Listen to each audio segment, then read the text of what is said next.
മുമ്പെങ്ങുമില്ലാത്ത വിധം ഗുണ്ട ആക്രമണം സജീവമായി നിൽക്കുന്ന ഒരു കാലഘട്ടമാണ്. ഇത് മനസ്സിലാക്കിക്കൊണ്ട് തന്നെയാണ് ഓപ്പറേഷൻ ആഗ് എന്ന പേരിൽ ഗുണ്ടകളെ അമർച്ച ചെയ്യാൻ ഒരു പദ്ധതിയുമായി പോലീസ് രംഗത്ത് വന്നത്. അതിൻ്റെ പേരിൽ നിരവധിയായിട്ടുള്ള ഗുണ്ടകളെ പോലീസ് പിടികൂടുകയും ചെയ്തിട്ടുണ്ട്. പക്ഷേ ഇതൊന്നുമല്ല ഇപ്പോൾ വാർത്തയാകുന്നത്. ഇതുമായി ബന്ധപ്പെട്ട് ഉള്ള പരിശോധനയ്ക്കിടയിൽ ഒരു വിഭാഗം പക്ഷേ ഗുണ്ടകൾക്കൊപ്പം വിരുന്ന് സൽക്കാരങ്ങളിൽ പങ്കാളികളാകുന്ന കാഴ്ചകളാണ് ഇപ്പോൾ കാണുന്നത്. ഗുണ്ടാക്കുരുക്കിലെ പോലീസ് സേമാന്മാരാണ് ഇന്നത്തെ കാര്യത്തിൽ. ഓപ്പറേഷൻ ആഗിൻ്റെ ഭാഗമായാണ് ഫൈസലിൻ്റെ വീട്ടിൽ പോലീസ് ഉദ്യോഗസ്ഥർ പരിശോധനയ്ക്കായി എത്തുന്നത്. ആ ഘട്ടത്തിലാണ് 6 പേരടങ്ങുന്ന സംഘത്തെ പോലീസ് സംഘം പിടികൂടുന്നത്. പരിശോധനയിൽ വിശദമായിട്ടുള്ള ചോദ്യം ചെയ്യലിലാണ് ഇതിൽ 3 പേർ പോലീസുകാരാണ് എന്നുള്ള കാര്യത്തിൽ ഉറപ്പുവരുന്നത്. കൂട്ടത്തിൽ DYSP ഉണ്ടായിരുന്നുവെന്നും ഈ പോലീസ് ഉദ്യോഗസ്ഥർ തന്നെ നൽകിയ മൊഴിയിൽ വ്യക്തമാക്കുന്നുണ്ട്. ഈ RSSലെ കൂടി ഏകദേശം ടോട്ടൽ 4-5 പേരുണ്ടായി.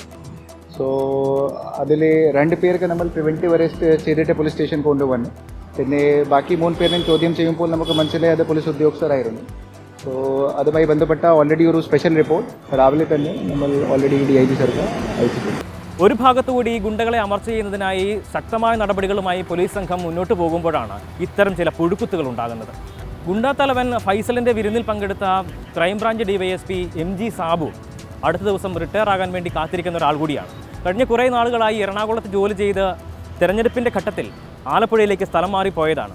ഇത്തരത്തിൽ ഉള്ള സംഘങ്ങളുമായി അദ്ദേഹത്തിന് വലിയ രീതിയിലുള്ള ബന്ധമുണ്ട് എന്ന തരത്തിലുള്ള വാർത്തകൾ പോലും പുറത്തു വരുന്നുണ്ടായിരുന്നു.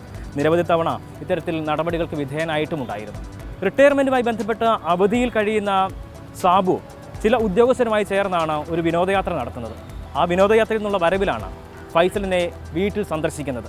എന്തായാലും പോലീസ് സംഘത്തിന് ആകെയും നാണക്കേടായിട്ടുള്ള ഒരു സംഭവമായി ഇത് മാറുമ്പോഴും 90% പോലീസുകാരും നല്ല രീതിയിൽ പ്രവർത്തിക്കുമ്പോഴാണ് ഇത്തരം ചില പുഴുക്കുത്തുകൾ ഈ പോലീസ് സേനയെ മോശക്കാരാക്കുന്നത്.